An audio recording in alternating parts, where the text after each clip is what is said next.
Guess the little monkey's too stupid to know her daddy's gone, Sergeant Rick Coyle sneered, his boot grinding into the dirt beside Marcus Freeman's lifeless body. The Mississippi sun burned down like judgment, glinting off badges that once promised protection, but now reeked of cruelty. 9-year-old Ayanna stood frozen, her small hands trembling as the men who murdered her father laughed and turned away. They thought it was finished, just another report to rewrite, another lie to bury. But when she lifted his pistol and screamed, "Why did you kill my daddy?" the world shifted.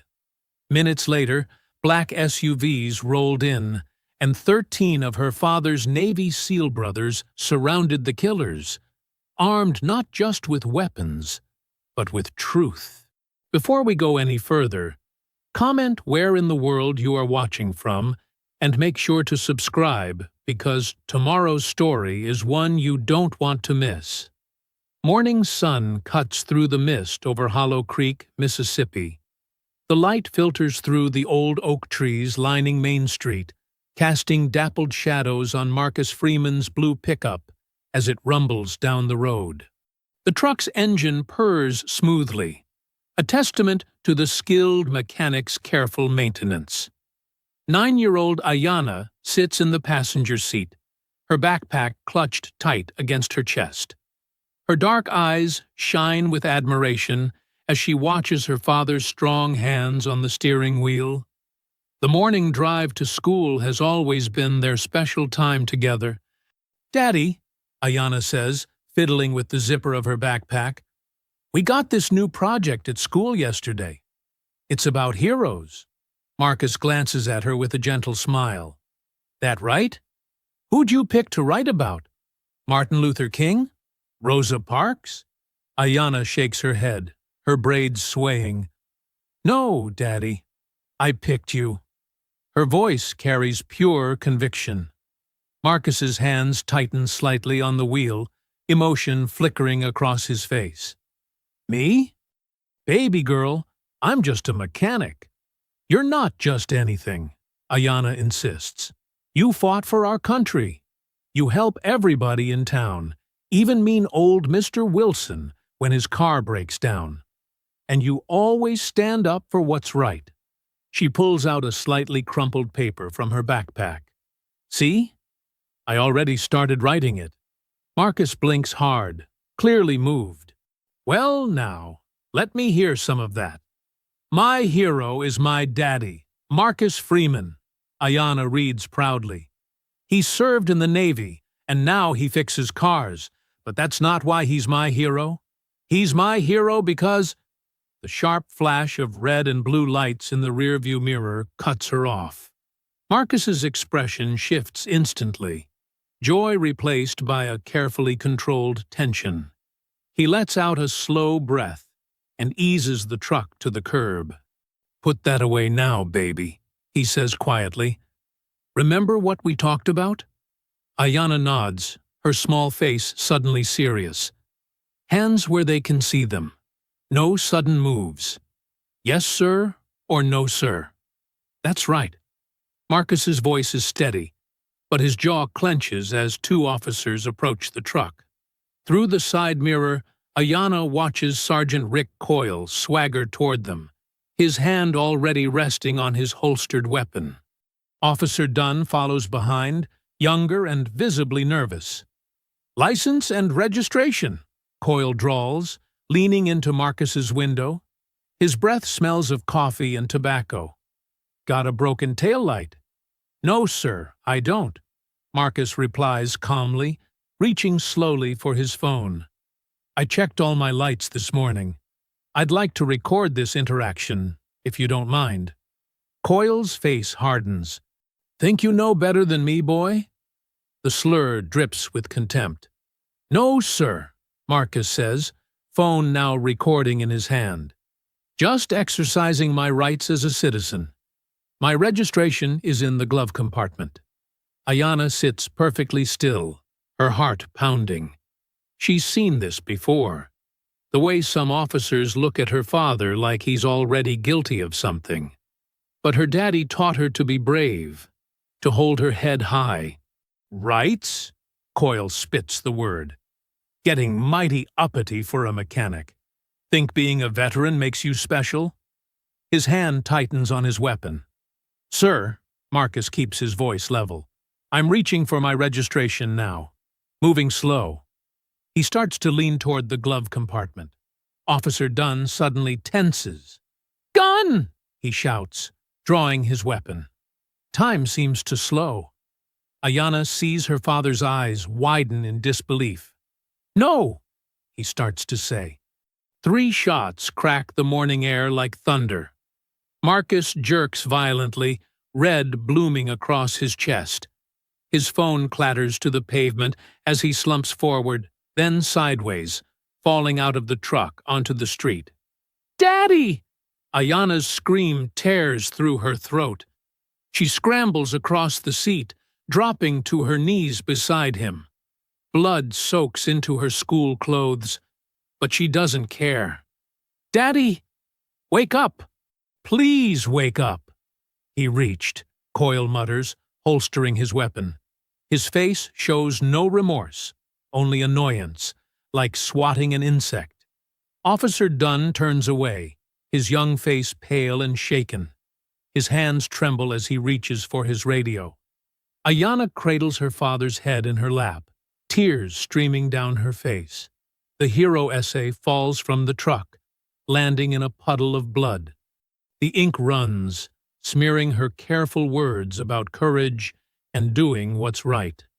Morning traffic slows to a crawl as people strain to see. Some pull out phones to record. Others hurry past, eyes averted from the tragedy unfolding on their quiet street. The sun continues to rise over Hollow Creek, indifferent to the life it just lost, while a little girl's world shatters into pieces that will never fit back together the same way again. The midday sun beats down on Hollow Creek's main street, now a maze of yellow crime scene tape and flashing lights. Police cruisers form a barrier around Marcus Freeman's blue pickup, still standing where he took his last breath.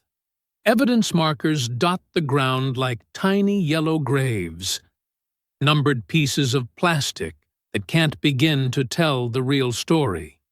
Ayanna sits in the back of an ambulance, an orange shock blanket draped over her blood-stained clothes. Her eyes haven't left the spot where her father fell. EMTs hover nearby, exchanging worried glances, but she hasn't spoken a word since they pulled her away from Marcus's body. Sources say the suspect was armed. A reporter's voice carries from beyond the tape. Police recovered what appears to be... That's a lie! Someone shouts from the growing crowd. Marcus Freeman never carried. He was a good man. Sergeant Coyle stands with the police chief, gesturing emphatically. Clear self-defense. He was reaching under the seat. We had no choice.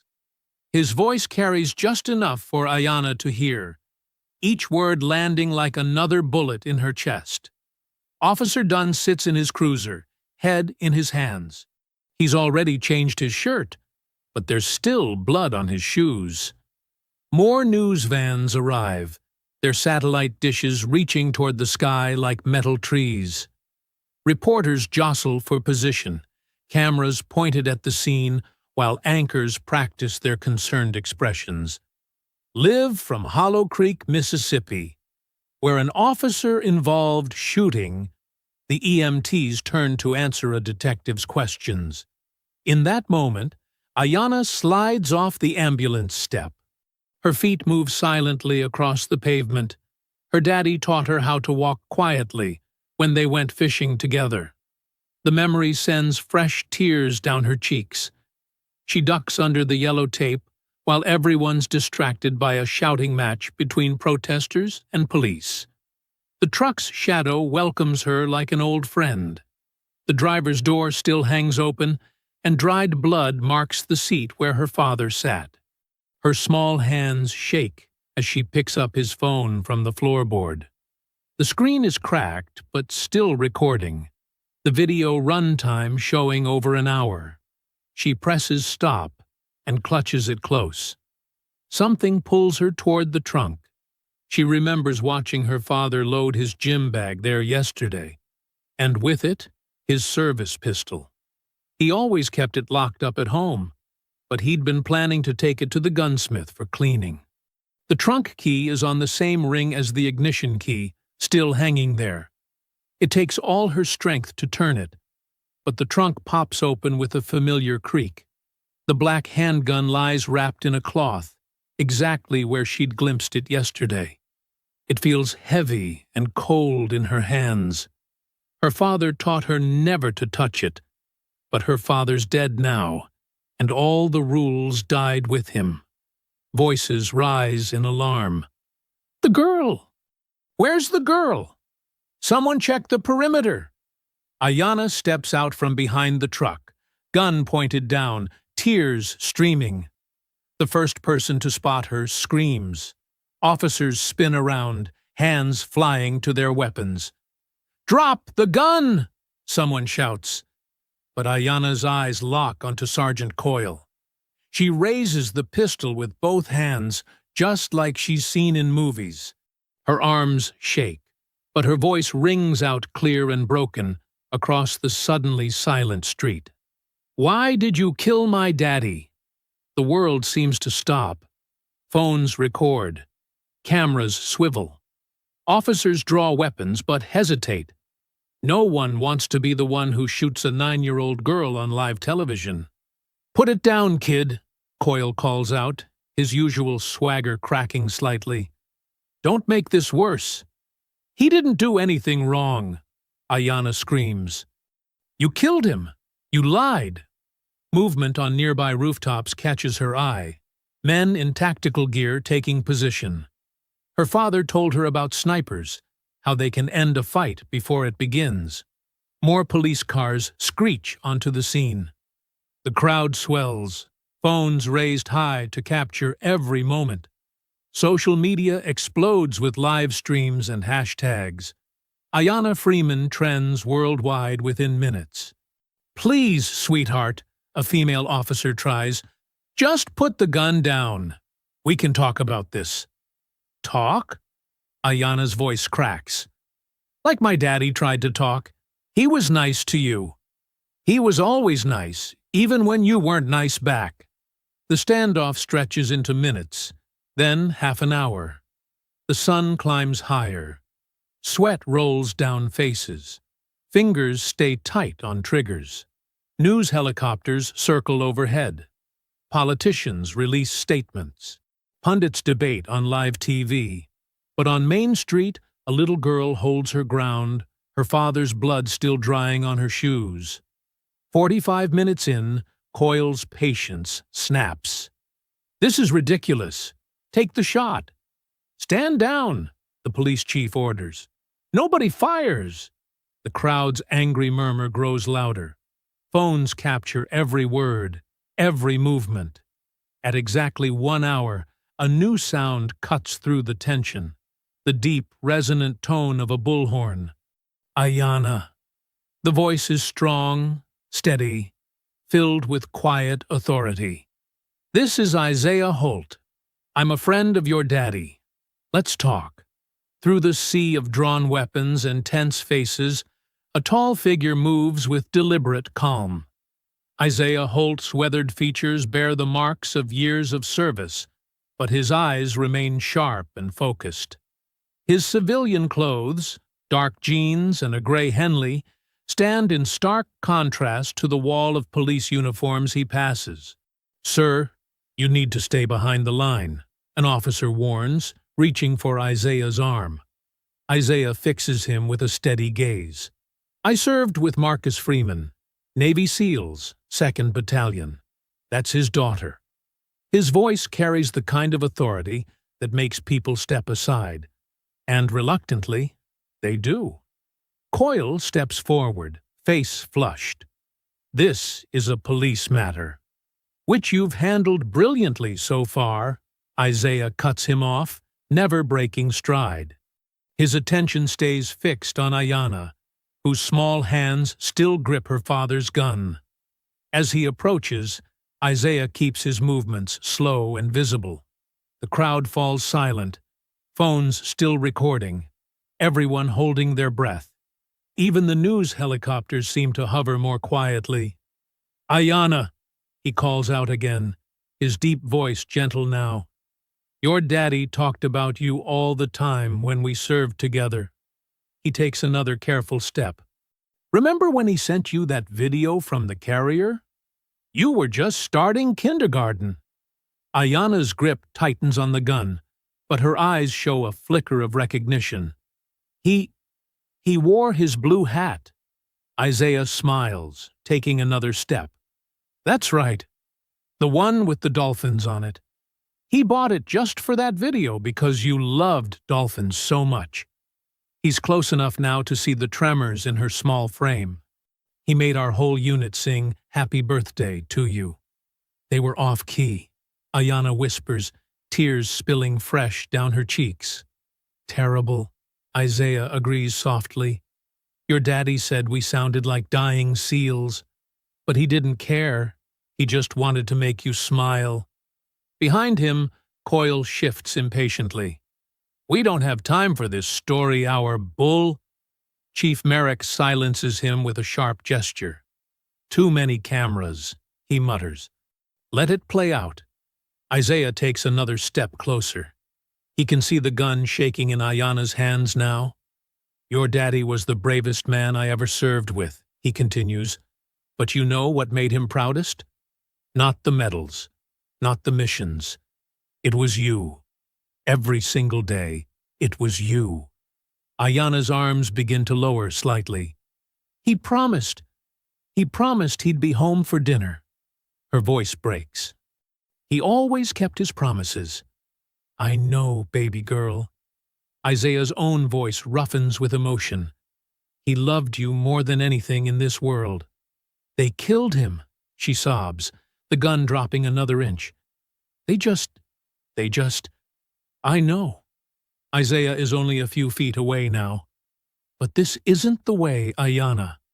This isn't what he'd want for you." Coyle's whisper carries in the tense silence. "We have the shot. Perfect angle now." "Stand down," Merrick orders through clenched teeth. "The whole world's watching." Isaiah kneels slowly, putting himself at Ayanna's eye level. "Your daddy taught you about right and wrong, about being brave, but he also taught you about being smart." He holds out his hand.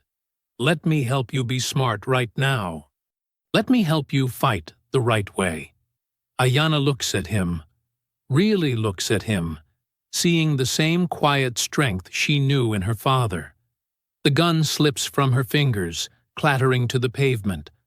Her small body crumples as if strings have been cut. Isaiah moves fast, catching her as she falls. She buries her face in his chest, her whole frame shaking with sobs that seem too big for her small body. He wraps his arms around her protectively, one hand cradling the back of her head. The spell breaks. Officers surge forward, weapons raised, shouting commands. Isaiah turns, shielding Ayanna with his body. "Back off!" he roars, his voice carrying the full weight of command. "She's a child!" The crowd erupts. Some cheer for the peaceful resolution, others scream in outrage at the officer's aggressive approach. Phones capture every moment, every angle. Someone starts chanting Marcus's name. Hours later, darkness has fallen over Hollow Creek. Isaiah's truck rumbles through quiet streets. Ayanna curled up in the passenger seat, finally sleeping after crying herself into exhaustion. News vans still circle the town like hungry vultures, their headlines already twisting the day's events. "Armed child takes officers hostage," and "Police show restraint in armed standoff." The truck pulls up to a modest craftsman house, where lights still burn in every window. Lena Freeman steps onto the porch, her professional attorney's demeanor cracking at the sight of her niece. Her dark eyes shine with unshed tears and barely contained fury. Isaiah carries Ayana's sleeping form to the door. Lena reaches out to stroke her niece's hair, then meets Isaiah's gaze. "They're already spinning their lies," she says, voice tight with controlled rage. "Calling my brother a threat. Painting this baby as some kind of militant child soldier." She takes a deep breath, squaring her shoulders. "They killed my brother in cold blood. Shot him down like he was nothing." Her words carry the weight of both personal anguish and professional purpose. "We're going to make them answer for this. Every last one of them." The morning sun streams through Lena's kitchen window, but there's no warmth in it today.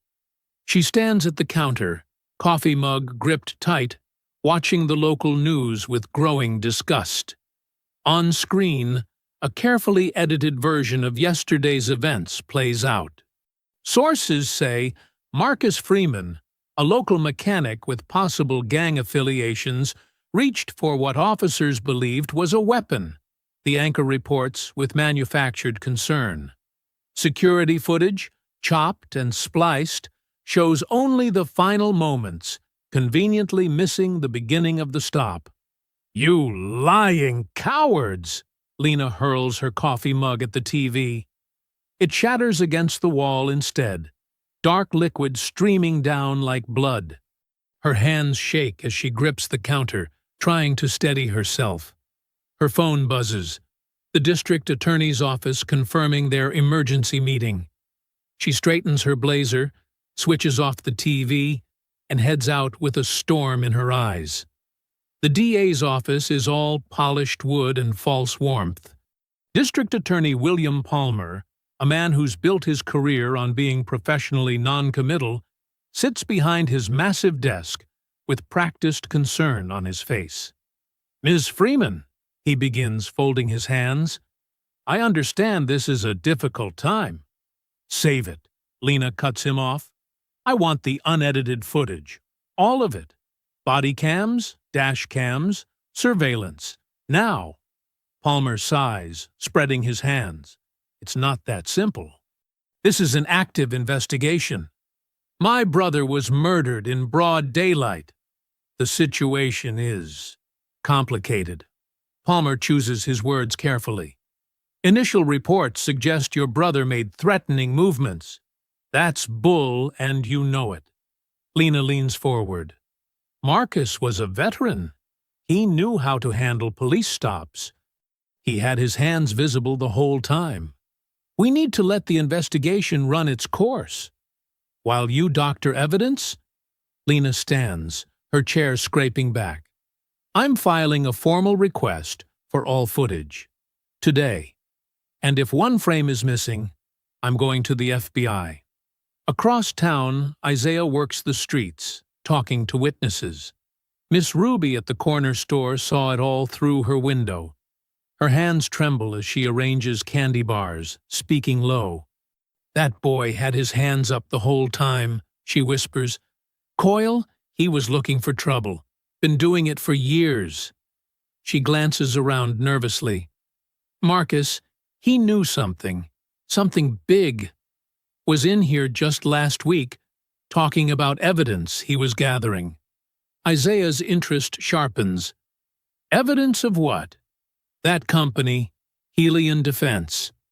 Been dumping their mess in our neighborhoods. Marcus was tracking it all. Times, dates, pictures." She touches Isaiah's arm. "Be careful asking about that. People who dig too deep tend to disappear." Isaiah spends the afternoon piecing it together. Every person he talks to adds another fragment. Marcus had been documenting illegal chemical dumping by Helion Defense Corporation. Storage tanks leaking into groundwater. Cancer rates spiking in black neighborhoods downstream. Meanwhile, in a private room at the Hollow Creek Country Club, Sergeant Coyle and Chief Merrick sit across from James Wilson, Helion's head of security. The air is thick with cigar smoke and tension. "This is a mess," Wilson growls. Freeman had files, records. We need to know where. We're handling it, Merrick assures him smoothly. The narrative is already in place. Freeman was aggressive, reached for a weapon. And his kid? Wilson demands. That stunt she pulled is all over the internet. She's traumatized, unstable, Coyle sneers. Works in our favor. Makes the whole family look dangerous. Clean this up, Wilson orders. Or the next body they find might not be a free man. As dusk approaches, Isaiah pulls up to Marcus's garage. The Freeman Auto Repair sign creaks in the wind. Using the spare key Marcus had given him years ago, he enters. The space feels hollow without Marcus's presence. Tools still hang in perfect order. Marcus had been military neat about his workspace. Isaiah moves through the shadows, remembering long conversations over engine blocks, the easy friendship of men who'd seen the same wars. In the office, he finds what he's looking for. A heavy toolbox tucked behind the desk, marked simply HDC. The lock is serious, military grade. Isaiah uses the key code Marcus had once shared. His daughter's birthday.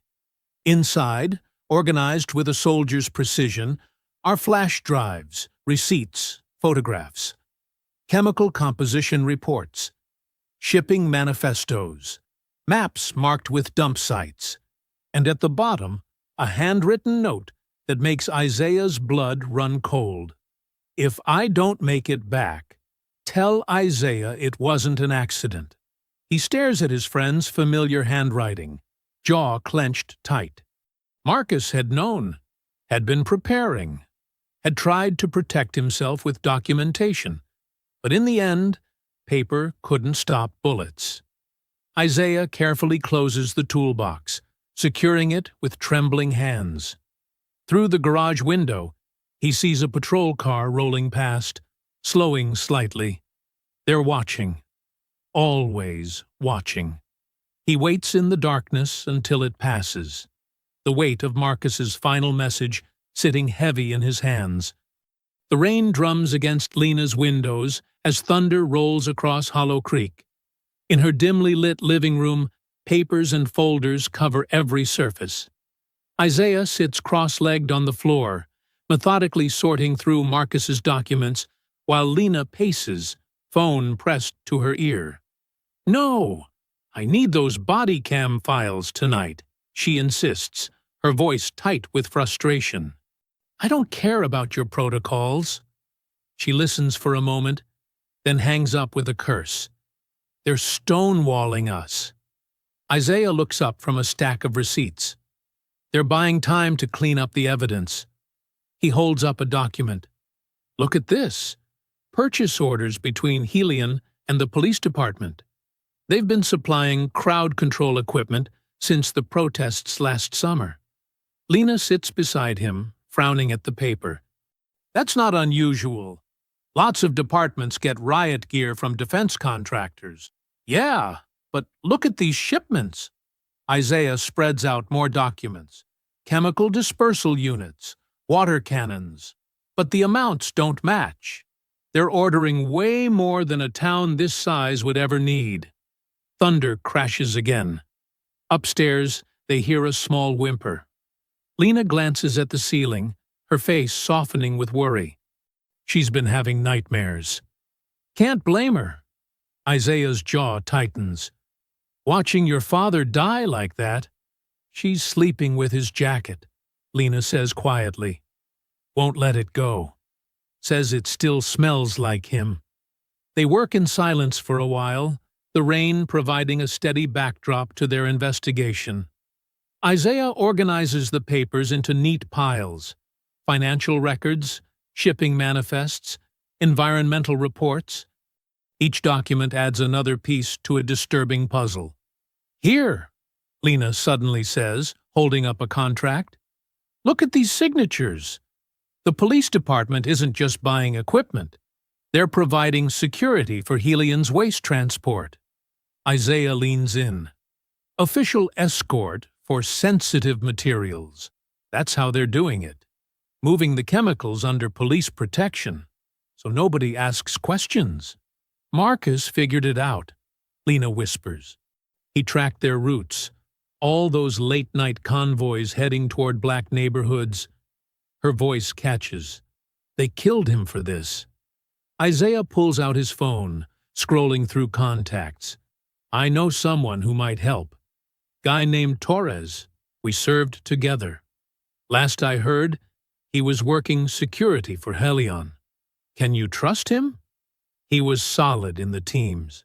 Left Helion 6 months ago. Said the work felt wrong. Isaiah stands, moving to the window. If anyone knows what we're really dealing with. The flash of movement catches his eye. A dark car parked across the street, headlights off. His combat instincts kick in instantly.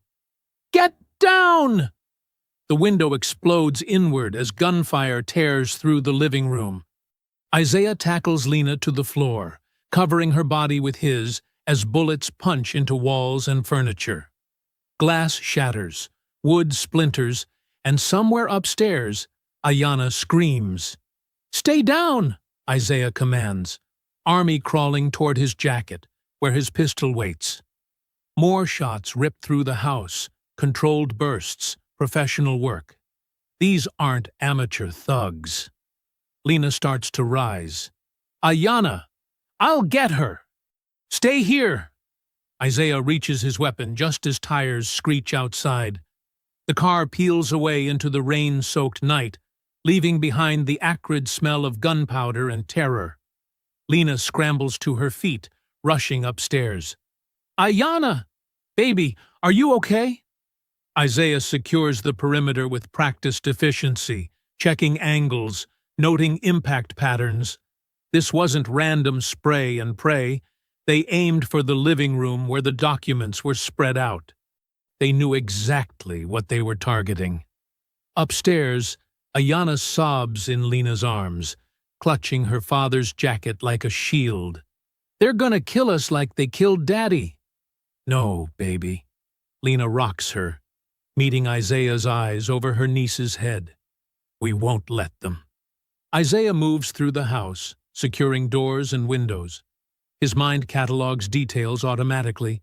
Trajectory angles, shell casings in the yard, tire tracks in the mud. Everything points to professionals. Helion's message couldn't be clearer. Back off or die. Sirens wail in the distance, growing closer. Isaiah quickly gathers the most crucial documents, stuffing them into Marcus's toolbox. They can't trust the police. Not now, maybe not ever again. Rain continues to pour through the broken window, soaking the carpet. Papers flutter in the wet breeze. The house that should have been a sanctuary now feels exposed, violated. Every shadow holds potential threats. Lena comes downstairs, Ayanna finally asleep again upstairs. Her face is set in hard lines of fury and fear. They tried to kill us. They tried to scare us, Isaiah corrects, checking his weapon. If they wanted us dead, they would have used different tactics. This was a warning. A warning we better take seriously. Lena surveys the bullet-riddled walls. They know what Marcus found. They know we have it. The sirens are almost here. Red and blue lights begin to strobe through the rain, painting the broken glass in alternating colors. Isaiah meets Lena's eyes, his expression grim but determined. They just declared war, he says quietly. Morning light filters through broken windows as police officers mill around Lena's bullet-riddled living room. Detective Harris, a heavy-set man with thinning hair, barely glances at the evidence markers dotting the walls. Probably gang-related, he drawls, closing his notepad. Lot of that going around lately. Isaiah stands in the corner, arms crossed, watching. Gang-related? In this neighborhood? With precision shooting patterns? Harris shrugs. Could be cartel-trained. They're getting sophisticated these days. That's bullshit, and you know it? Lena snaps from her position on the couch. She hasn't slept, dark circles under her eyes. This is about Marcus's murder and Helian defense. The detective's face hardens. Ma'am, your brother's case is closed. Don't go making connections that aren't there. Other officers pack up their equipment, barely documenting anything. No one takes photos of the tire tracks. No one collects the shell casings Isaiah spotted in the yard. It's a show of incompetence so perfect it can only be deliberate. After they leave, Isaiah drives to Marcus's garage on the edge of town. The place sits silent, yellow police tape still stretched across the entrance. Behind the building, Hollow Creek winds through a stand of dying trees. Isaiah ducks under the tape and uses his spare key. Inside, everything remains exactly as Marcus left it. Tools arranged with military precision, customer invoices neatly filed, calendar still marking appointments he'll never keep. The smell hits him first, chemical and wrong. It's stronger near the back door. Isaiah follows his nose to the creek bank, where clusters of dead fish float belly up in the murky water. The morning mist can't hide the oily sheen on the surface. "What were you on to, brother?" Isaiah mutters, scanning the shoreline. Something catches his eye. A glint of metal through the undergrowth. He pushes through thick brambles, thorns catching his jacket. Hidden beneath fallen branches, partially submerged in the mud, sits a row of industrial barrels. Their faded labels read, "Property of Helian Defense Corp. Hazardous materials." Isaiah pulls out his phone, documenting everything. The barrels' serial numbers, their position, the dead wildlife. He's so focused on gathering evidence that he almost misses the approaching footsteps. Beautiful morning for a nature walk, isn't it, Mr. Holt? Isaiah turns slowly. Mayor Henry Reddick stands at the edge of the creek, immaculate in his tailored suit despite the muddy terrain. Two police officers flank him, hands resting on their weapons. "Mayor." Isaiah palms his phone, making sure it's still recording. "Quite a coincidence finding you here." Reddick's smile doesn't reach his eyes. "Oh, I make it my business to know when veterans are struggling, especially around sensitive areas." "Struggling?" Isaiah's voice remains neutral, but his muscles tense. "I'm doing just fine, sir." "Are you?" Reddick steps closer, careful to keep his polished shoes out of the mud. "Because from where I stand, you seem to be having trouble letting go of the past, stirring up ghosts that are better left at rest, like Marcus Freeman. A tragic situation." Reddick shakes his head sadly. "But dwelling on it won't bring him back. This town needs peace, Mr. Holt. Progress. We can't have certain elements disrupting that progress." Isaiah gestures to the creek. "Is this your idea of progress? Poisoning the water?" Now! Reddick's voice turns sharp. "Let's not make accusations we can't prove. Industrial accidents happen. Environmental surveys can be complicated. Best leave such matters to the proper authorities. The proper authorities seem awful busy looking the other way." The mayor steps closer, dropping his friendly facade. "Listen carefully, son. You've served your country. You deserve respect. So let me give you some friendly advice. Go home. Find another town to settle in. Because if you keep poking around in things that don't concern you," he smiles again, cold and practiced. "Well, accidents happen to veterans too, especially those with PTSD, living alone, no witnesses around. The threat hangs in the air like the chemical stench from the creek." Isaiah meets Reddick's gaze steadily. "That sounded an awful lot like a threat, Mr. Mayor. Just looking out for your well-being." Reddick adjusts his tie. Consider it a final warning. For old time's sake. He turns to leave, then pauses. Oh, and Mr. Holt? If any of those documents you've been collecting somehow find their way to the media, well, let's just say the town won't take kindly to outsiders spreading lies about respected businesses.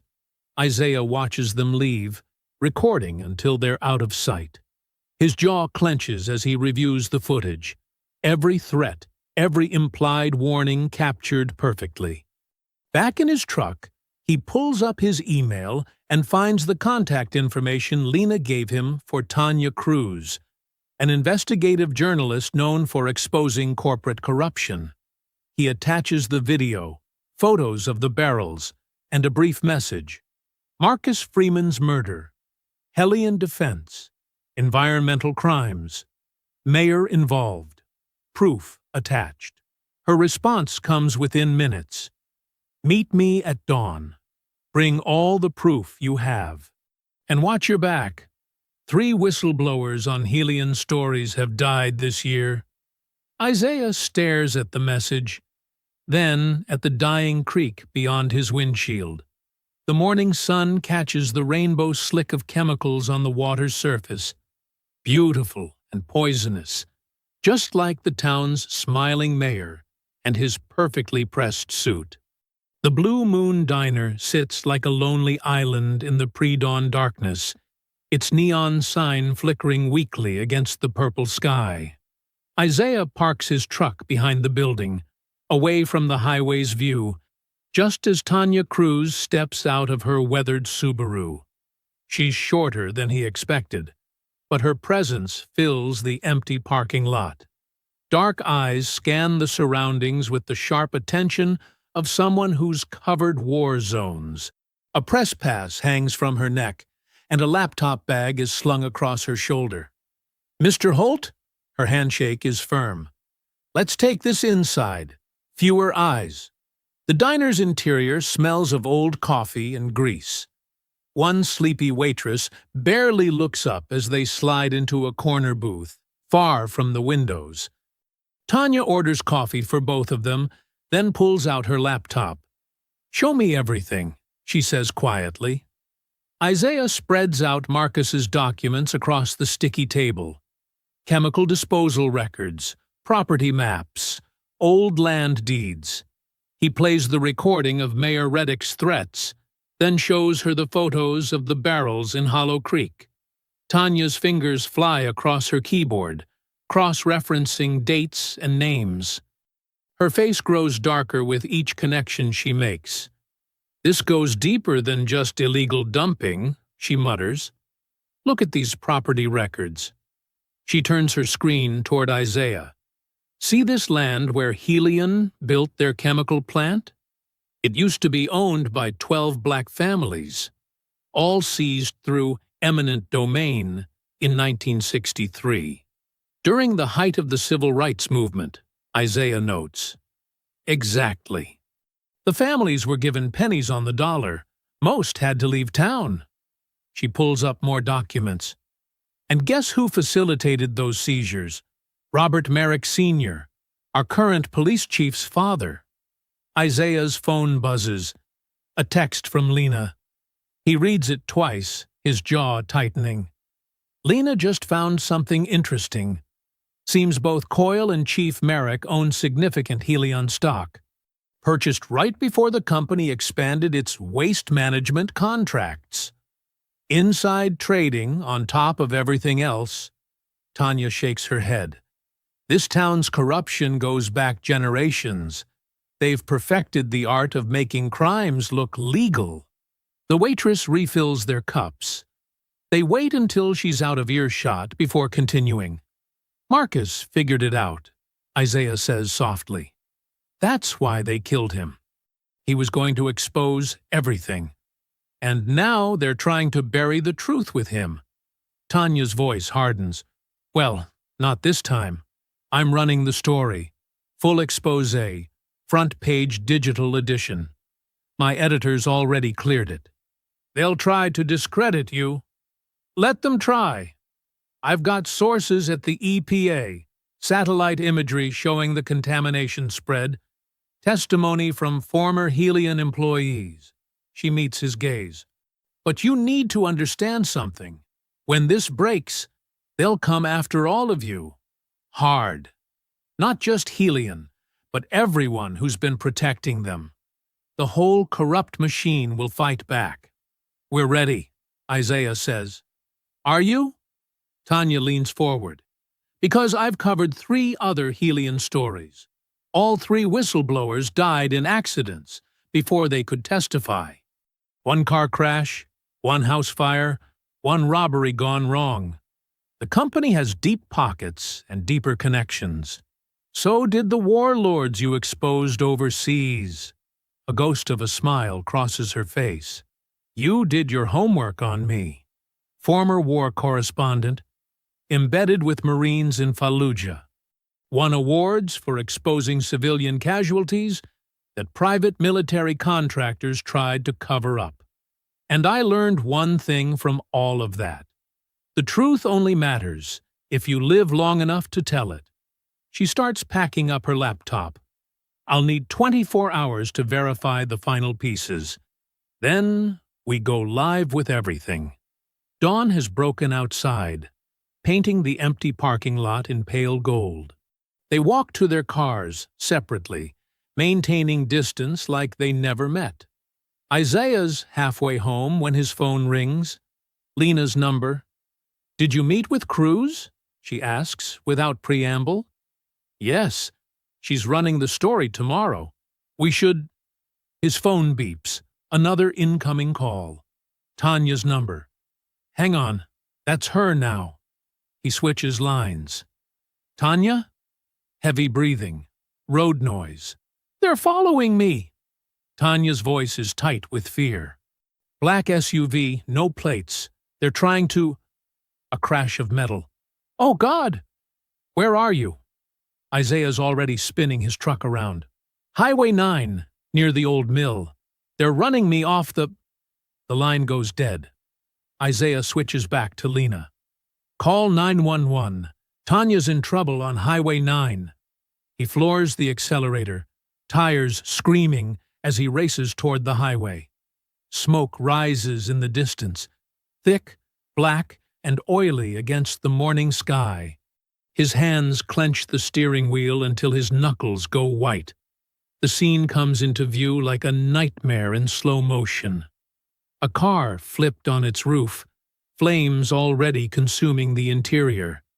The heat hits him before he can get within 50 feet. No sign of the black SUV. No sign of Tanya. Lena's car screeches to a halt beside him. They both stare at the inferno, helpless to do anything but watch as sirens wail in the distance. Jesus Christ, Lena whispers. They really did it. They killed her. The flames climb higher, devouring any evidence that might have survived. Isaiah stands motionless, the fire's reflection dancing in his eyes as Tanya's last warning echoes in his mind. The truth only matters if you live long enough to tell it.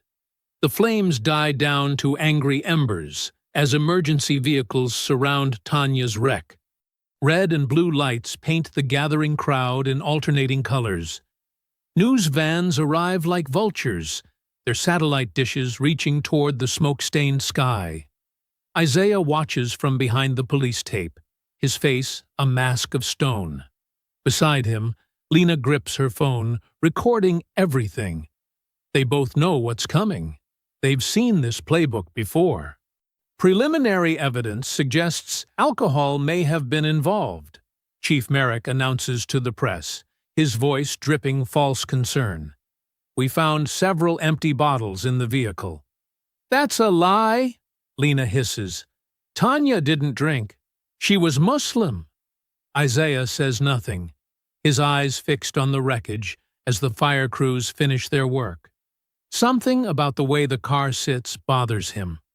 The angle of impact, the spread of debris. This wasn't just a crash.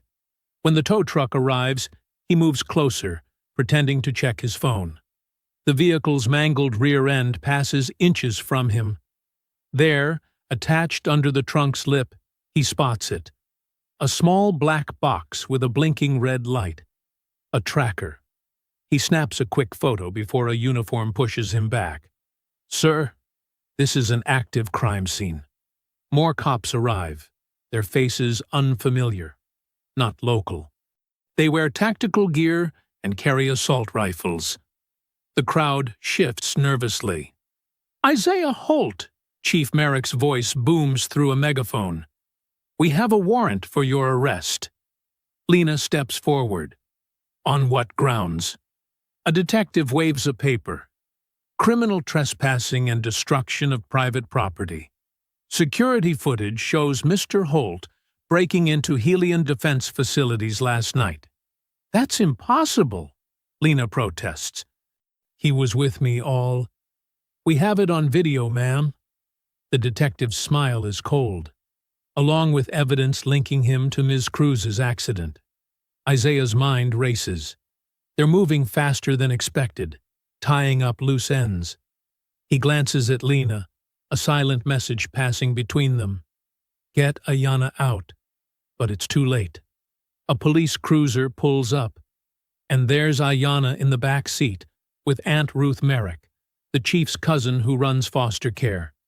The girl's eyes go wide when she sees the officers surrounding Isaiah. "No!" she screams, trying to open the locked door. "Leave him alone!" 4 officers move in, weapons drawn. Isaiah raises his hand slowly, keeping his voice steady. "I'm not resisting." They slam him against a cruiser anyway, cuffs biting into his wrists. Ayanna's screams pierce the night air as Ruth holds her back. Lena tries to intervene, but an officer shoves her hard enough to make her stumble. "Stay back, counselor," Chief Merrick warns, "unless you want to join him." They drag Isaiah past Ayanna, who reaches for him through the car window. "Uncle Isaiah, don't let them take you too." His heart breaks at the terror in her voice, the same terror she felt watching her father die. "It's okay, baby girl. Be strong." "I'll be." A baton to his ribs cuts off his words. They force him into a different cruiser as Chief Merrick approaches, leaning close to the window. "Guess the apple didn't fall far from the tree," he sneers. "Marcus was a troublemaker too. Look where that got him." Isaiah meets his gaze steadily. "You can't hide the truth forever. Watch me." The drive to the station is short, but the real punishment begins in the booking area. No cameras here. No witnesses except cops who turn their backs. The first blow catches him in the kidney. The second splits his lip. They work methodically, careful to leave marks that won't show in his mugshot. "This is what happens to people who don't know their place," one officer growls between punches. Isaiah takes it silently, tasting blood. He thinks of Marcus, of Tanya, of all the others who died trying to expose the truth. He thinks of Ayanna's face, twisted in grief and rage. They throw him in a cell after booking, his body throbbing. The concrete floor is cold against his bruised face. Down the hall, he hears other prisoners calling out, their voices echoing off steel and stone. "Your lawyer's been blocked from entry," a young deputy whispers through the bars. "They're saying system maintenance." Isaiah pushes himself up, wincing. His split lips form the words carefully. "They think they can bury the truth." The deputy glances nervously down the hall before passing him a paper towel for his bleeding mouth. In the distance, a door slams, followed by boots on concrete. Through his swollen eye, Isaiah watches shadows approach his cell. More uniforms, more pain coming. But they don't understand. Every blow, every lie, every cover-up just proves what Marcus died trying to expose. The cell door creaks open. Isaiah doesn't move, doesn't flinch. He's been through worse in war zones. They can break his body, but they can't break his resolve. Not while Ayanna still needs justice. Not while Marcus's killers walk free. Heavy footsteps enter the cell. The door clangs shut behind them. Isaiah stares straight ahead, his body tense but ready. In the fluorescent light, brass knuckles glint on meaty fists. Ready for round 2, hero? The jail cell's fluorescent lights buzz like angry wasps, casting harsh shadows across Isaiah's bruised face. His ribs scream with every breath, but he forces himself to sit up straight on the thin mattress. Down the corridor, someone's sobbing echoes off concrete walls. 3 days have passed since his arrest. 3 days of questioning that left purple bruises hidden under his orange jumpsuit. But it's not his own situation that keeps him awake at night. It's knowing what Ayanna must be going through. Through the tiny window in his cell, he catches fragments of courthouse news from passing guards. Lena's voice carries from the hallway during visiting hours, though they won't let her see him. Her words paint a grim picture. "They've placed her with Ruth Merrick," Lena had shouted yesterday, making sure he could hear. "That woman's running a re-education camp disguised as foster care, trying to save black children from their culture." Isaiah's fists clench at the thought of Ayanna in that house. Ruth Merrick's reputation is well known in the black community. A woman who wraps racism in a sugary coating of Christian concern. He learns more during meal delivery from other inmates. Ruth makes foster kids attend her all-white church 3 times a week, forces them to write essays about their sins, punishes them for speaking in anything but proper English. "My cousin went through her house last year," his cellmate whispers during yard time. "Said she locked up kids' family photos, called them negative influences." The mental image of Ayanna, proud, fierce Ayanna, trapped in that environment, makes Isaiah's blood boil. But the system has them in a chokehold. Every move they make gets twisted against them. When Lena tried filing for emergency custody, the Bar Association suddenly discovered ethics violations in her past cases. They suspended her license pending investigation. The timing wasn't subtle. "It's a setup," she managed to tell Isaiah through his cell door before guards removed her. "They're burning every bridge we have." The days blur together under artificial light. Isaiah marks time by the changing of guards, the rhythm of meals, the scheduled abuse sessions that leave new bruises. He does push-ups until his arms shake, keeping his body strong. They won't break him. During dinner, a new story reaches him through the prison grapevine. Ayanna refused to sing hymns at Ruth's church, stood silent while other kids chanted verses. Ruth made her kneel on raw rice for an hour as punishment. "But she didn't cry," the trustee whispers while collecting trays. "Just stared straight ahead, like her daddy used to do." Pride mixes with worry in Isaiah's chest. Marcus had that same quiet defiance, the kind that scared men like Coyle because it couldn't be beaten out. Late that night, Deputy Hankerson appears for bed check. He's different from the others, younger, softer-spoken, with eyes that can't quite hide his shame at what's happening. Isaiah's seen him flinch during the worst beatings. "Hands where I can see them," Hankerson says mechanically, but there's something off in his tone. Isaiah complies, standing slowly. The deputy makes a show of checking the cell, but his movements are too careful, too precise. When he bends to check under the bed, his hand moves lightning quick. A small piece of paper slides across the floor, stopping just shy of Isaiah's foot. Hankerson straightens up, voice pitched just loud enough for the cameras. "All clear. Step back from the bars." Isaiah waits until the footsteps fade before palming the note. His hands remember Navy training, how to unfold paper silently, how to read in near darkness. The message is brief, written in tight, nervous letters. Marcus's friends, SEALs, contact, Reaper Unit. The name hits him like a physical blow. Reaper Unit, the elite team Marcus served with before they all left the Navy. 13 of the deadliest operators ever trained. All black or brown men who'd seen too much dirty warfare to stomach serving a corrupt system. Isaiah had heard whispers about them over the years. How they'd gone private, but stayed connected. How they cleaned up messes the government wanted buried. How they protected their own. He glances at the cameras, then drops to the floor like he's doing push-ups. In one smooth motion, he slides the paper into a gap between his cot's metal frame and the wall. Safe.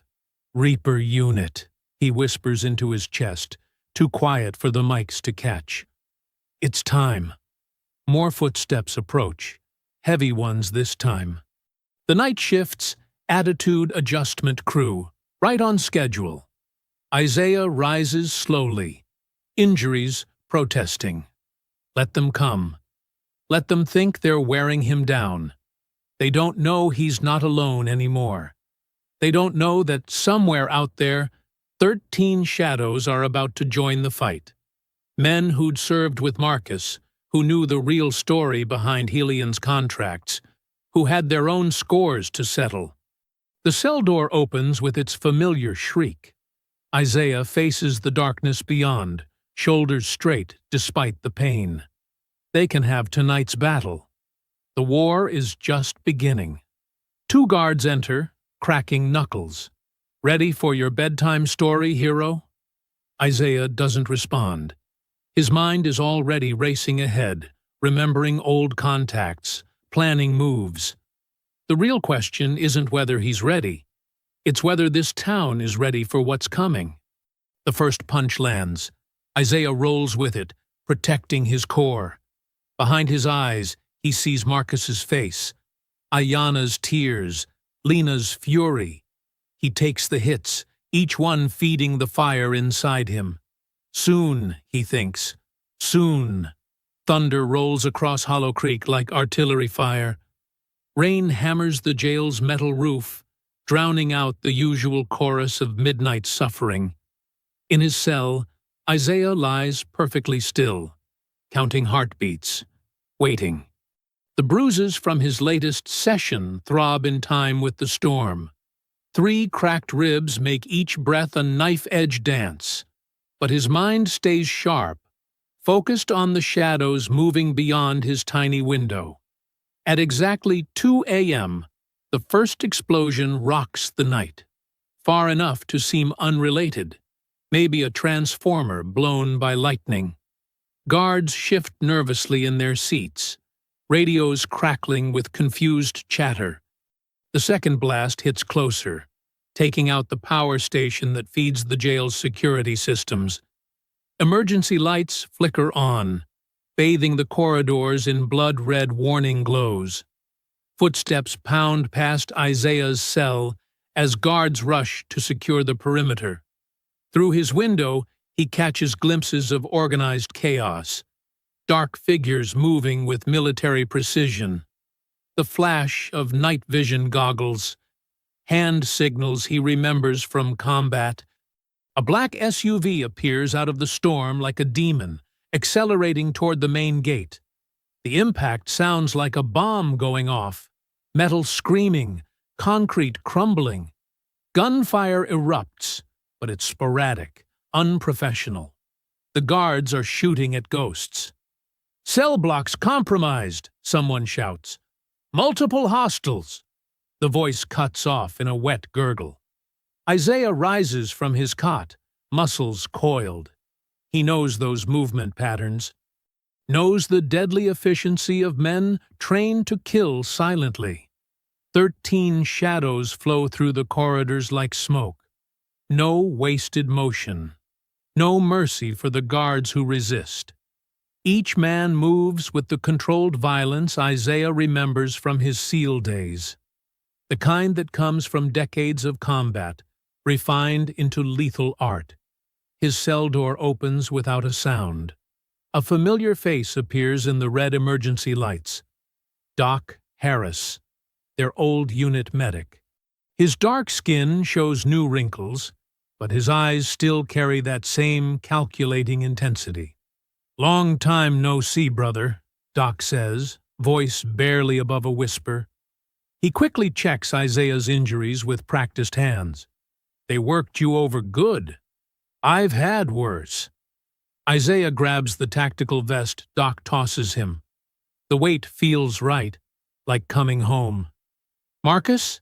Doc's face hardens.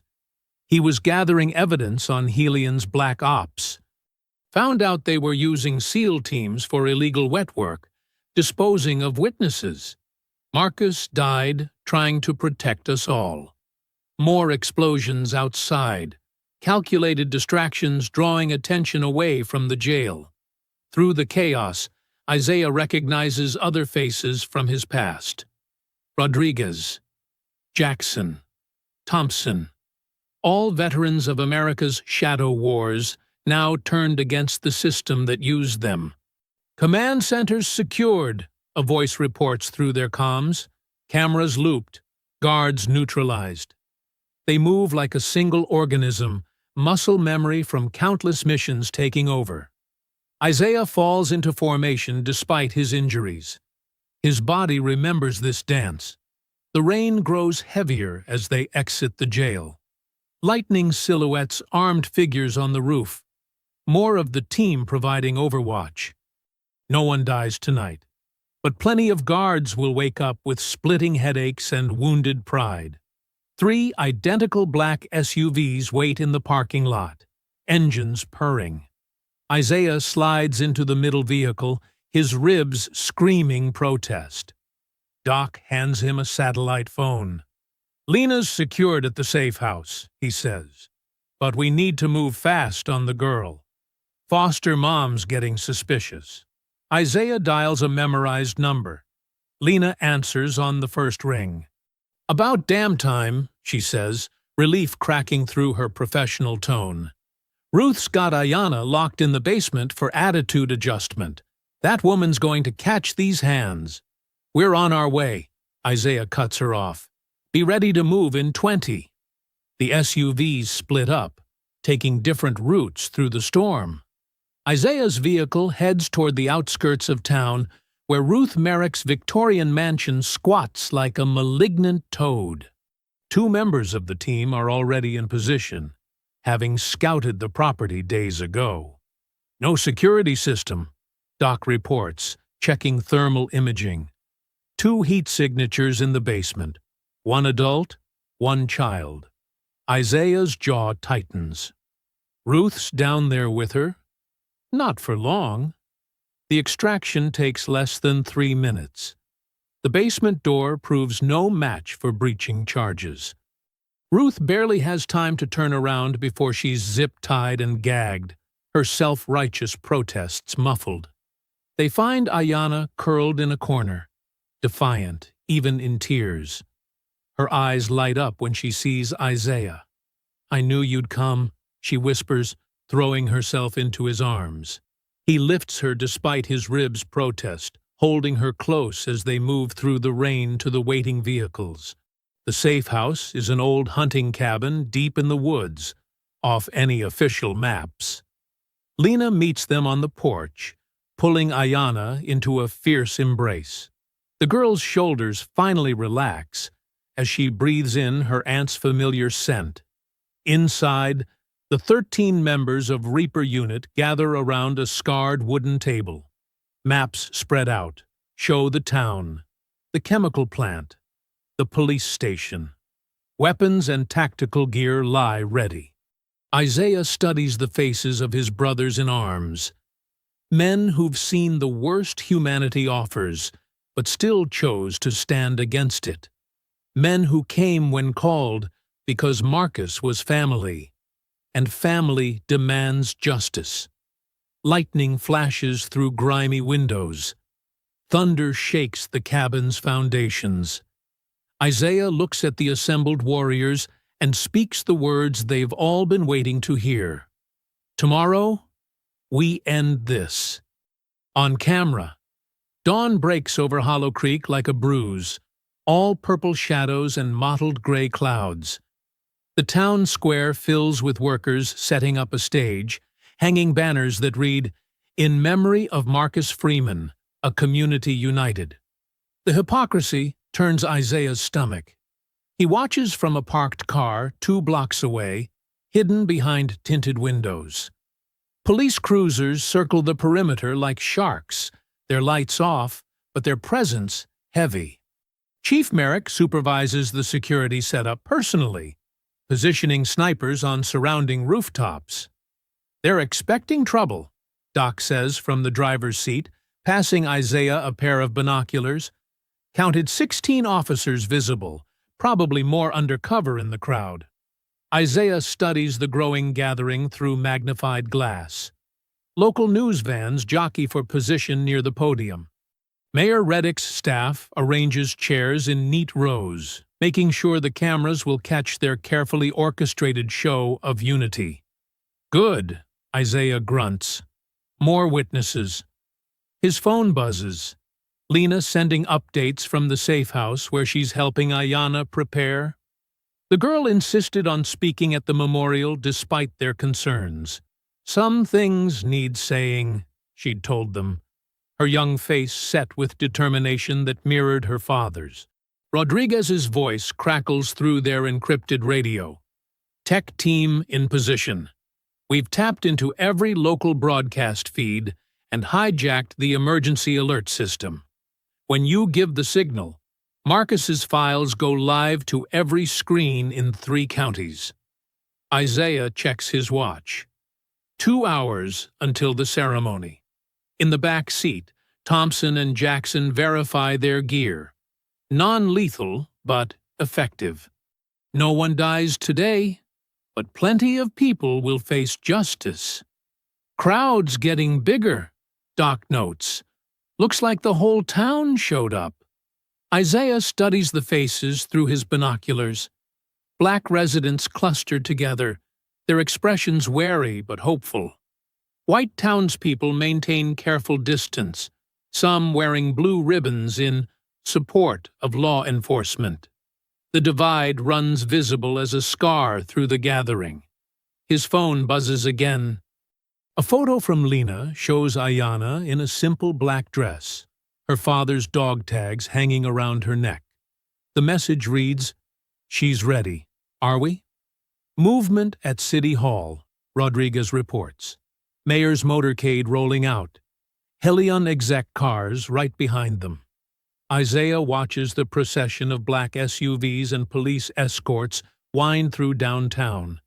They're making a show of force, flexing their control one last time before it all comes crashing down. "All teams check in," he orders, switching channels on the radio. "Alpha team in position. Thompson and his group responsible for securing exits. Bravo standing by. Jackson's team handling crowd control if needed. Charlie ready. Rodriguez and the tech specialists, fingers hovering over keyboards. Delta in place. Doc's medical team, prepared for any violence."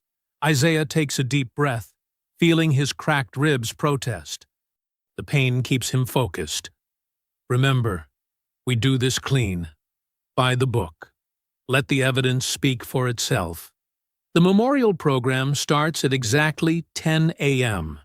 Mayor Reddick takes the podium first, his voice booming through speakers around the square. "Today we gather as one community to honor a fallen neighbor."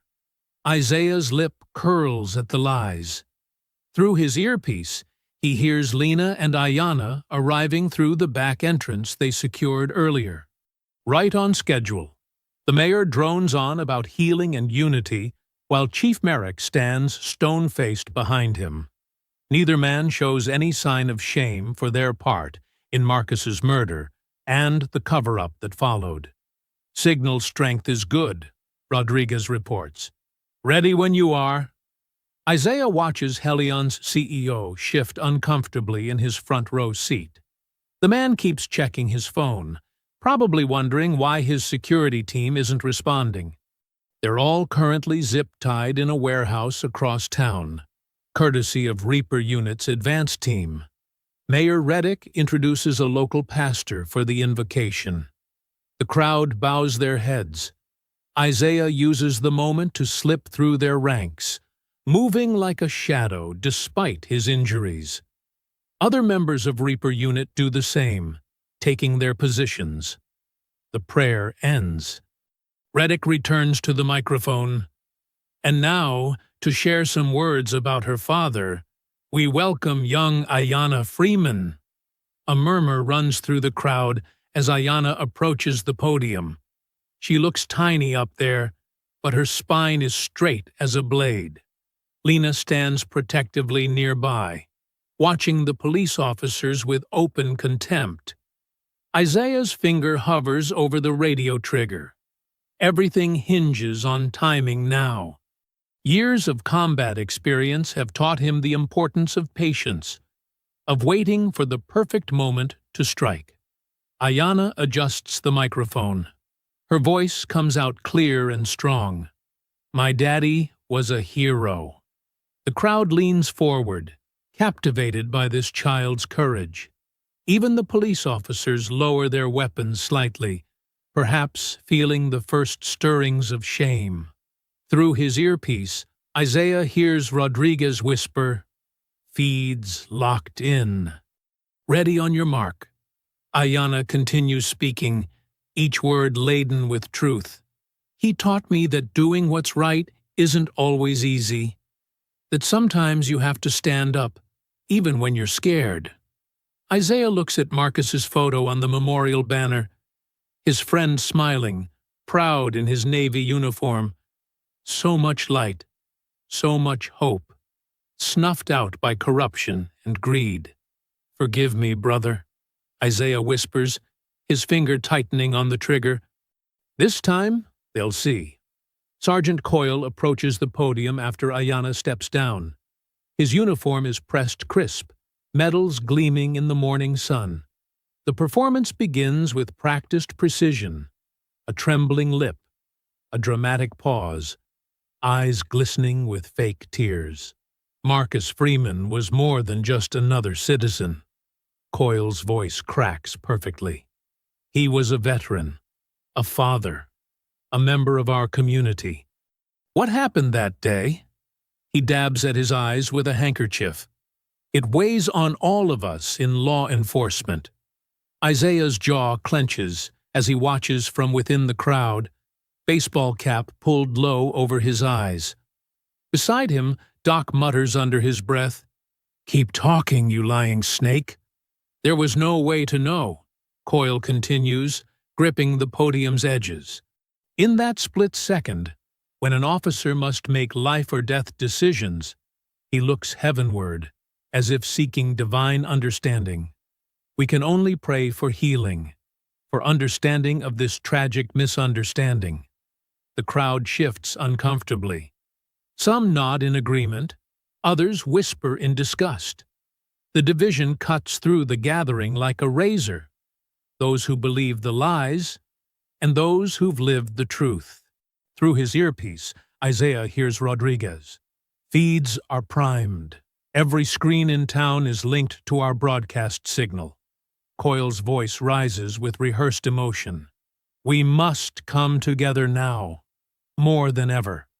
We must trust in the system, in the proper channels.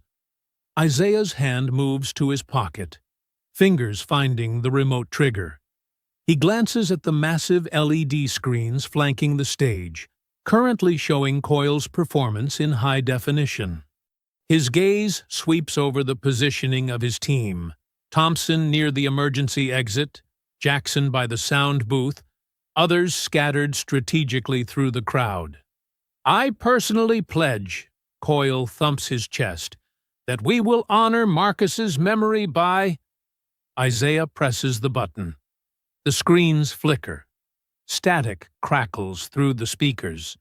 Then suddenly, crystal-clear footage fills every display. Marcus Freeman's truck pulled over, his hands visible on the steering wheel. The timestamp shows the real, unedited body cam video. Gasps ripple through the crowd. On screen, Marcus speaks calmly. "Officer, I'm reaching for my registration."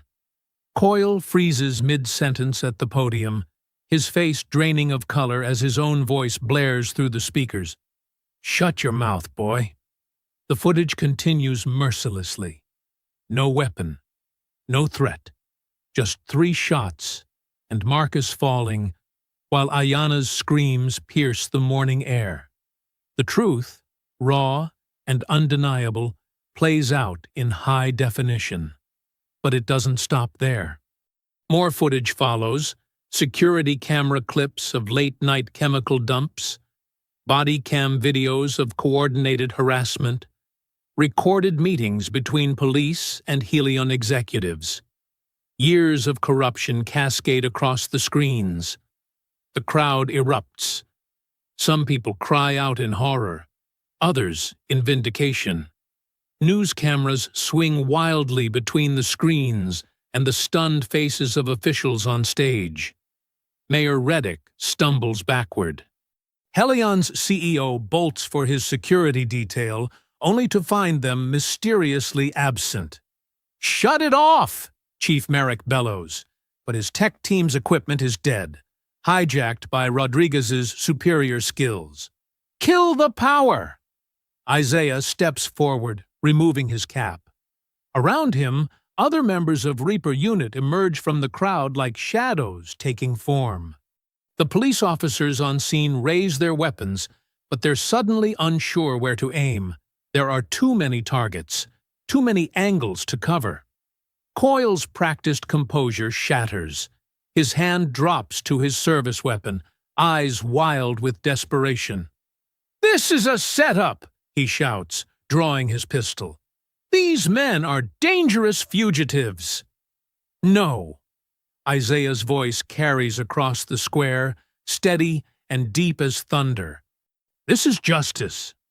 The screens keep rolling, showing more damning evidence. Isaiah advances toward the stage, his movements measured and deliberate. Other Reaper Unit members move in perfect coordination, securing positions. "Stay back!" Coyle's gun hand trembles. Behind him, other officers look increasingly uncertain, watching their carefully constructed lies crumble in real time. Lena steps forward, her phone held high, streaming everything live. "Put down your weapon, Sergeant. The whole world is watching now." More phones rise from the crowd, hundreds of cameras capturing every moment. There's no hiding anymore, no twisting the narrative. The truth spreads like wildfire across social media, breaking through years of carefully maintained lies. Ayanna stands at the edge of the stage, her father's dog tags catching the sunlight. She stares directly at Coyle, no longer afraid. "You killed my daddy," she says, her voice carrying through the square. And now everyone knows why. The footage loops back to Marcus's murder. Each time it plays, the impact hits harder. Some officers lower their weapons, stepping back from Coyle as if his guilt might be contagious. Others look sick, finally facing what they've enabled through their silence. Isaiah continues his advance, flanked by his team. Their formation is precise, professional, not terrorists or thugs, but trained warriors bringing light to darkness. The contrast between their discipline and Coyle's unraveling control tells its own story. "You can't," Coyle's voice cracks, real emotion replacing his earlier performance. "You don't understand what they'll do." "We understand exactly what they'll do," Isaiah replies, steady and relentless as the tide. "That's why we're here." The screens above them fill with more evidence. Property records showing stolen land, medical reports documenting chemical exposure, financial transfers between Helion and police leadership. The truth pours out like a flood, washing away decades of careful manipulation. Coyle's finger tightens on the trigger. A shot rings out, then another. Chaos erupts as police officers open fire into the crowd. People scream and scatter, seeking cover behind cars and trees. "Protect the civilians!" Isaiah's command cuts through the mayhem. The Reaper unit springs into action, their training evident in every move. Doc tackles an elderly woman behind a concrete planter just as bullets chip the stone. Thompson shields a group of children, hustling them behind the memorial wall. Smoke grenades hiss across the pavement, filling the square with thick gray clouds. Through the haze, the sounds of combat echo. The sharp crack of gunfire mixed with the meaty impact of hand-to-hand fighting. "Get the cameras rolling!" Lena shouts, directing news crews to safe positions while maintaining their shots. "The world needs to see this." Isaiah moves through the smoke like a ghost, his SEAL training taking over. He spots Coyle trying to escape through the chaos, shoving civilians aside as he runs. With practiced precision, Isaiah cuts through the crowd in pursuit. "Going somewhere, Sergeant." Isaiah's voice freezes Coyle in his tracks. Coyle spins, firing wildly. Isaiah rolls behind a parked car as bullets ping off metal. Around them, the square has become a battlefield. Reaper unit members systematically disarming police officers while protecting trapped civilians. "You people never learn your place," Coyle screams, reloading. "Always pushing, always causing trouble." "Our place?" Isaiah emerges from cover, moving like liquid shadow. "Our place is right here, standing up to men like you." Coyle charges, abandoning his empty weapon for a wild haymaker. Isaiah slips the punch, years of combat experience evident in every movement. The two men clash in the center of the square, their fight illuminated by emergency lights and camera flashes. "I've been waiting for this," Coyle snarls, landing a lucky blow to Isaiah's ribs. "Gonna put you down like your friend Marcus." Isaiah's eyes narrow. He blocks Coyle's next punch and counters with a devastating combination. Jab, cross, elbow. Coyle staggers back, blood spraying from his nose. The sergeant fights dirty, trying to gouge eyes and grab groin, but Isaiah's technical superiority is overwhelming. "Look around you," Isaiah says, deflecting another wild swing. "Your empire of lies is falling." Through the thinning smoke, they can see federal vehicles arriving, black SUVs and helicopters descending on the scene. The FBI, drawn by Lena's livestream and the mounting evidence, has finally arrived. Coyle's face twists with desperate rage. He pulls a hidden knife, slashing wildly. "You're nothing! You hear me? Nothing!" Isaiah catches the knife hand, applies pressure to the wrist. The blade clatters to the pavement. In one fluid motion, he sweeps Coyle's legs and drives him to the ground, securing an arm lock that makes the sergeant howl in pain. "We're nothing?" Isaiah increases the pressure slightly. "We're the people you couldn't break, the truth you couldn't bury, the justice you couldn't stop." Cameras surround them, capturing every moment. News helicopters circle overhead, their spotlights creating a stark tableau. Isaiah, standing tall and controlled, Coyle writhing in the dust at his feet. "Go ahead," Coyle spits blood. "Kill me. Prove what animals you are." Isaiah releases the hold and steps back. "No, you don't get to die a martyr." He pulls his own handcuffs from his belt, the ones he'd worn in jail just days before. "You get to live with your shame." The cuffs click shut around Coyle's wrists. Above them, federal helicopters touch down, agents in tactical gear flooding the square. They secure the scene with practiced efficiency, detaining corrupt officers and gathering evidence. "This is what your heroes look like," Isaiah announces to the cameras, hauling Coyle to his feet. "Men who murder fathers in front of their children. Men who poison communities for profit. Men who hide behind badges while dealing in death." He marches Coyle toward the nearest federal agent, past rows of phones recording every step. The sergeant's head hangs low, his carefully maintained image shattered beyond repair. "Special Agent Cooper, FBI," the agent says, presenting credentials. "We'll take him from here. We have a lot of questions about Helion defense contracts." Isaiah hands Coyle over, watching as he's led to a waiting helicopter. Around the square, other arrests are underway. Chief Merrick, Mayor Reddick, Helion executives caught trying to flee. The Reaper unit maintains order, ensuring no more civilians are harmed in the process. Ayanna approaches through the settling smoke, Lena's hand protective on her shoulder. She looks at the helicopter carrying away her father's killer, then up at Isaiah. "Is it over?" she asks, her voice small but steady. Isaiah kneels beside her, gentle despite his bruised knuckles and split lip. "The fighting's over," he says. "But the real work, making sure this never happens again, that's just beginning." Federal agents swarm the square, cataloging evidence and taking statements. News crews broadcast live to a stunned nation. The truth, so long suppressed, spreads unstoppably across screens worldwide. In the distance, sirens wail as more authorities arrive, drawn to the epicenter of a corruption scandal that would shake the country to its core. Above them all, the screens still play Marcus's final moments, a continuous reminder of why they fought, why they never backed down, why justice demanded its due.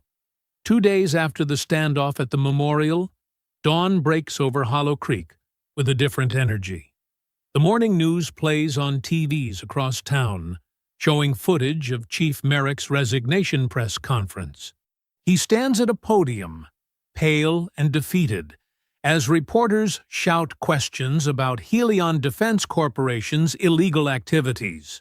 "Breaking news," the anchor announces. "Federal agents have issued subpoenas to Helion CEO Richard Palmer and 12 other executives following evidence of environmental crimes and conspiracy." Lena Freeman sits in her office, watching the coverage while unpacking her law books. The Mississippi Bar Association letter lies open on her desk, a full reinstatement and formal apology. Her phone hasn't stopped ringing since the story broke. Reporters, potential clients, and civil rights organizations all want to speak with the attorney who helped expose the corruption.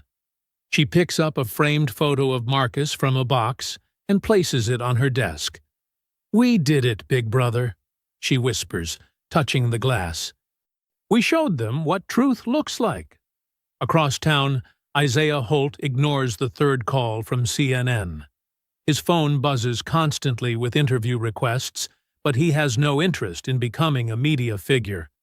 He parks his truck at Oak Hill Cemetery, where fresh flowers already cover Marcus Freeman's grave. News of his murder and the subsequent cover-up has touched people nationwide. Isaiah walks slowly through the morning mist, his boots leaving prints in the wet grass. He carries a small American flag, the kind given at military funerals. Behind him, Ayanna follows quietly, clutching something in her small hands. They reach Marcus's headstone, simple and dignified like the man himself. The inscription reads, "Marcus Freeman, beloved father, brother, friend. Stand for what's right, even if you stand alone." Isaiah plants the flag beside the stone. "People keep calling me a hero," he says softly. "But you were the real hero, Marcus. You started this fight knowing what it might cost. Ayanna steps forward, her face solemn but composed. In her hands, she holds her father's Navy Cross, his highest military honor. She had found it in his toolbox, wrapped in a handkerchief, with a note explaining its significance. "Daddy never talked about this," she says, running her fingers over the bronze cross.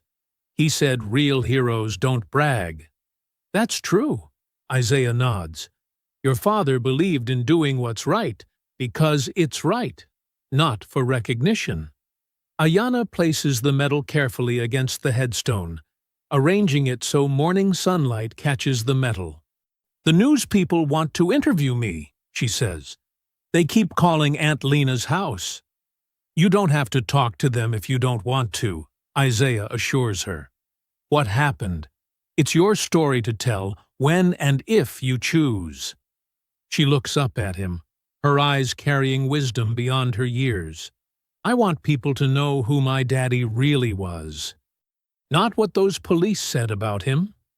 Isaiah remembers the lies they spread after the shooting, how they tried to paint Marcus as a threat, a criminal. Now those same officers sit in federal custody, their badges stripped away, facing years in prison. "The truth came out," Isaiah says, "because you were brave enough to stand up, because you wouldn't let them hide what they did." Ayanna wipes a tear from her cheek. "Sometimes I still get scared," she admits, "when I see police cars or when people stare at me in stores." Isaiah kneels beside her, his voice gentle but firm. Being brave doesn't mean not being scared. It means doing what's right, even when you're terrified. That's what your daddy taught us both. They stand in comfortable silence, watching shadows shift across the headstone as clouds pass overhead. In the distance, a church bell tolls the hour.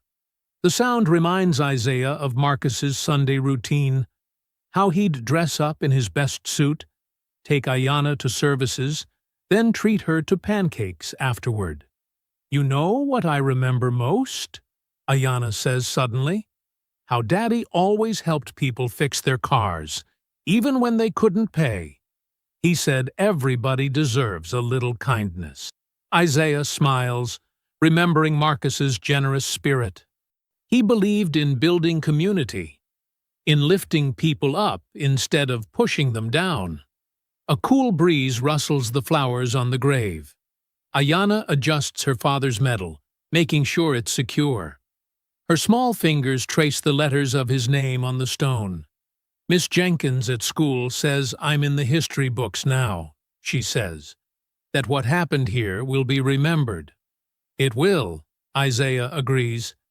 "But more importantly, your father's legacy will live on through you, through your courage, your heart, your sense of justice."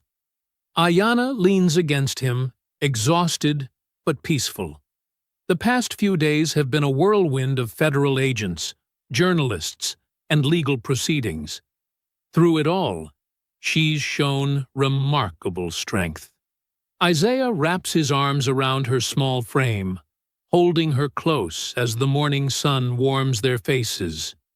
"You made him proud, baby girl," he says softly. "So proud."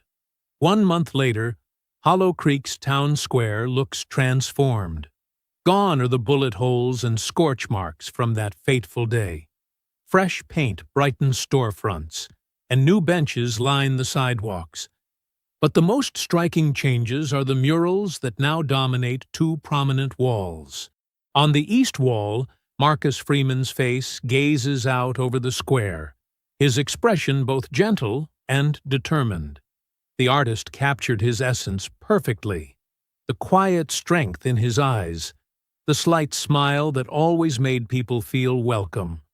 Next to his portrait, Tanya Cruz's mural shows her holding a notebook, her face fierce and focused, embodying the relentless pursuit of truth that ultimately cost her life.